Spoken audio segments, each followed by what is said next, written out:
The world turned sideways. One moment, Marcus Wellington stood on the marble steps of Riverside Park, breathing in the summer air like a king surveying his kingdom. The next moment, his knees buckled, his vision blurred, his heart hammered inside his chest like a trapped bird trying to escape.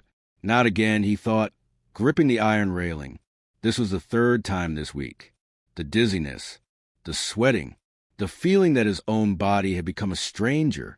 Marcus was 42 years old and owned 3 hotels, 2 restaurants, and a mansion with 17 rooms.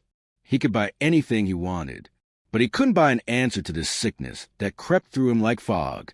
"Sir, are you okay?" The voice was small, quiet, like a whisper carried on the wind. Marcus blinked hard and looked down. A girl sat on the park bench below him. She was maybe 10 years old, with dark eyes that seemed too old for her face. Her clothes were worn and patched. Her shoes had holes. But her gaze was steady, unafraid. "I'm fine," Marcus said, though his hand still shook. Just tired." "You're not tired," the girl said. Her voice was calm, like she was telling the color of the sky. "You're being poisoned." Marcus laughed. It came out sharp and mean. "What did you say?" "Your wife," the girl continued, never looking away. "She put something in your food. Something white. Powder. Every day." The words hit Marcus like cold water. He stared at this strange child, this nobody in ragged clothes, and anger rose hot in his throat. "Who are you?" he demanded. "What kind of game is this? Did someone send you to say these lies?" The girl shook her head slowly. "My name is Amina. Nobody sent me. I've been watching you for 3 months." "Watching me?" Marcus felt ice crawl down his spine. "Why would you?" "Because I was worried." Amina said simply, "I sleep near your house sometimes, under the big oak tree by your back gate. I see you come home every evening at 6 o'clock. I see your wife bring you soup on a silver tray, and I see you get weaker every week." Marcus wanted to walk away. This was insane. A street child making up stories, probably hoping for money. But something stopped him, the way she looked at him, not with fear or greed, with sadness, like she was watching a man drown, and nobody else could see the water. "You're lying," he said, but his voice was quieter now. Amina reached into her pocket and pulled out a small cloth. She unfolded it carefully. Inside was a pinch of white powder. "Last Tuesday," she said, "your wife threw out the old soup pot. I found this stuck to the rim. It's the same powder she uses. I don't know what it's called, but it makes people sick. Slow. So nobody notices until it's too late." Marcus stared at the powder. His mouth went dry. "My wife loves me," he said, but the words felt hollow. "She takes care of me. She makes my meals herself because she says restaurant food isn't healthy. She wouldn't. Does she ever eat the same food as you?"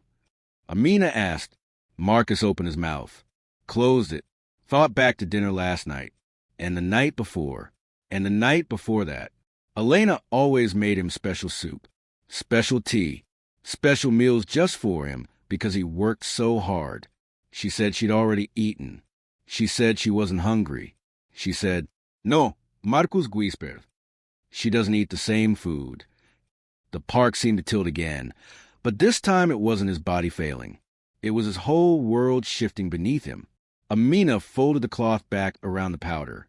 "I'm not asking you for money, sir. I'm not asking for anything, but I couldn't watch anymore. My mama died when I was 7 because nobody told her the truth when they should have. I won't let that happen to someone else. Not when I can speak." Marcus lowered himself onto the bench beside her.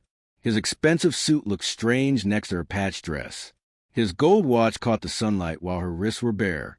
Why would she do this? He asked, though he wasn't sure if he was asking Amina or himself.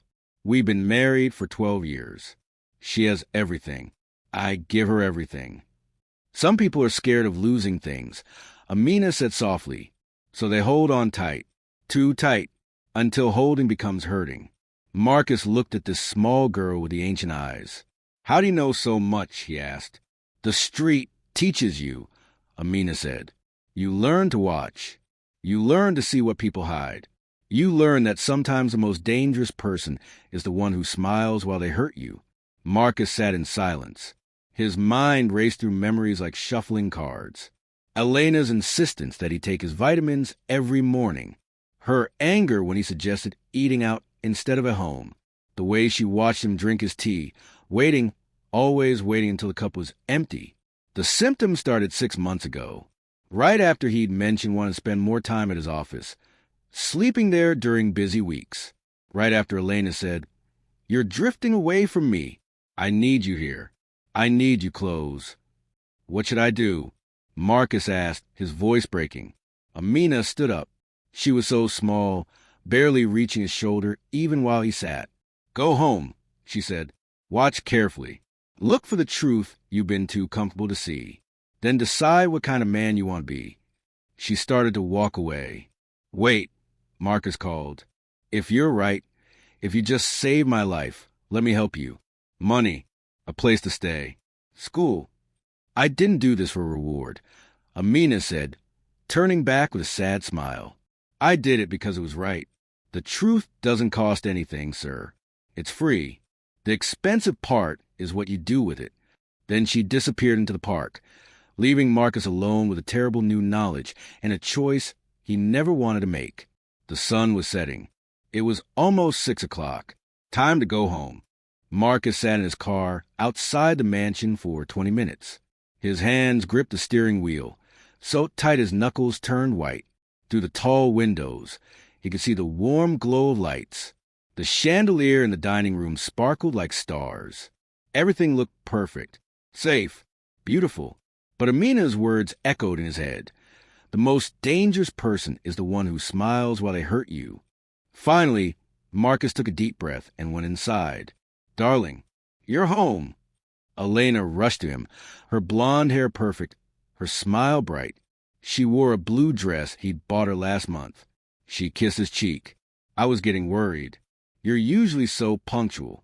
"Traffic," Marcus lied. His wife smelled like lavender perfume and something else. Something chemical he'd never noticed before. "Well, perfect timing," Elena said, linking her arm through his. "I made your favorite, mushroom soup, and I picked up your prescription refill from the pharmacy." Marcus felt his stomach twist. "Actually," he said carefully, "I was thinking we could order pizza tonight. Give you a break from cooking." Elena's smile froze, just for a second. Then it returned, tighter than before. "Don't be silly," she said. "The soup is already made. And you know restaurant food upsets your stomach. Come, sit. You look pale." She guided him to the dining room. The table was set for one. "Just one. Aren't you eating?" Marcus asked, keeping his voice light. "I had a late lunch with Margaret," Elena said smoothly. "I'm not hungry, but you need to eat. You've been looking so weak lately." She disappeared into the kitchen. Marcus sat at the table, his heart pounding. "Watch carefully," Amina had said. "Look for the truth." He heard the clink of dishes, the sound of a drawer opening, then closing quickly. Elena returned carrying a silver tray. On it sat a bowl of creamy mushroom soup, steam rising in delicate curls. Beside it, a small dish with 3 white pills. "Your vitamins," she said, setting them down. "Don't forget." Marcus stared at the pills. He'd been taking them for months. Elena said they were for his health, for his energy.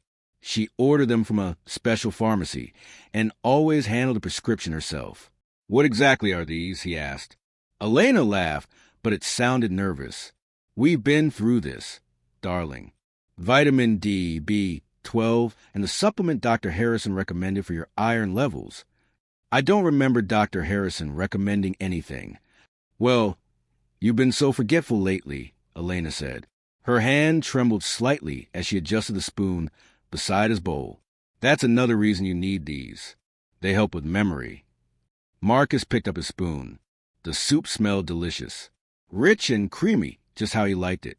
But he didn't take a bite. Instead, he watched Elena. She stood by the window, her back to him, but he could see her reflection in the glass. She was watching him too, waiting. Slowly, Marcus lifted the spoon to his lips.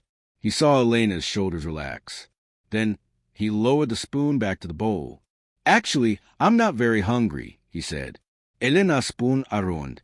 What? But you need to eat. You're wasting away.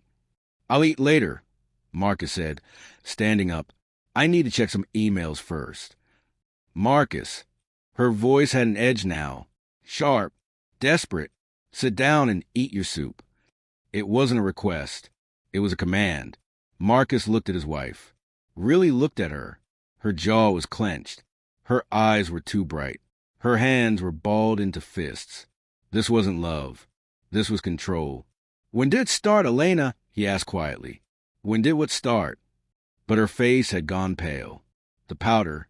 The pills. Whatever you've been giving me. The silence that followed was so thick Marcus could barely breathe. Elena's mask cracked. Her perfect smile shattered. Tears spilled down her cheeks. But they weren't sad tears. They were angry. Frightened. Who told you? She whispered. Who ruined everything? Marcus felt like he'd been punched. So it's true. You've been poisoning me. Not poisoning. Elena's voice rose, desperate. Helping. I was helping you. Helping me? Marcus could barely believe what he was hearing. I've been sick for months. Dizzy, weak, my heart racing. Because you were leaving me. Elena screamed. The words burst out of her like a dam breaking. You started working late, sleeping at the office, talking about expanding the business to other cities. You were drifting away, and I couldn't lose you. I couldn't. She grabbed his arm, her fingers digging in. The pills just made you a little tired, she said, words tumbling out fast. Just enough to keep you home. To need me. And the powder in your food, it was just to make you feel weak when you were away from home. So you'd want to come back. So you'd remember that I take care of you. That you need me. Marcus pulled his arm free. He felt sick. Truly sick. You were killing me, he said. No. The doses were small. Controlled. I researched everything. I would never actually. Elena's voice broke. I love you, Marcus. Everything I did was because I love you. Love doesn't hurt people, Marcus said.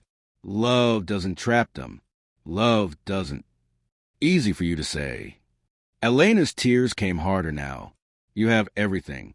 Your business. Your success. Your freedom. What do I have? I gave up my career to be your wife. I have no friends because we moved for your work. My whole life is you. And you were going to leave me alone in this big empty house while you conquered the world. Marcus saw it then. The fear that had twisted his wife into someone he didn't recognize. The panic that had turned love into poison. But understanding didn't erase what she'd done. I trusted you, he said, his voice breaking. I ate every meal you gave me. Took every pill you handed me. I trusted you with my life, Elena. And I kept you safe, she insisted. I took care of you. You were never in real danger. You took away my choice. Marcus shouted. You decided what I could do, where I could go, how I could feel, without asking me, without telling me. That's not love. Elena, that's control. That's abuse. The word hung in the air between them. Elena collapsed into a chair, sobbing. I was just so scared of being alone, of being nothing. Marcus stood over her, feeling 1,000 emotions at once. Anger, betrayal, grief for the marriage he thought he had. And underneath it all, a tiny whisper what used to be love, now buried under layers of lies. I'm leaving, he said. Tonight, I'm going to a hotel. Tomorrow, I'm getting tested to see what you put in my body. And then, I don't know anything anymore. Please, Elena whispered. Don't go. We can fix this. We can. You poison me, Marcus said, and saying out loud made it real. Final. There's no fixing that. He walked to the door. Behind him, Elena's sobs echoed through the mansion. The house that had seemed so beautiful now felt like a prison. A golden cage where love had rotted into something dark. Marcus stepped outside into the cool night air. In the distance, near the oak tree by the back gate, he thought he saw a small shadow, watching, waiting to make sure he was okay. Amina had been right. The truth was free, but it cost everything he thought he knew. The hotel room was small and plain. No chandeliers, no marble floors, no 17 rooms echoing with emptiness. Just a bed, a desk, and a window that looked out at the city lights.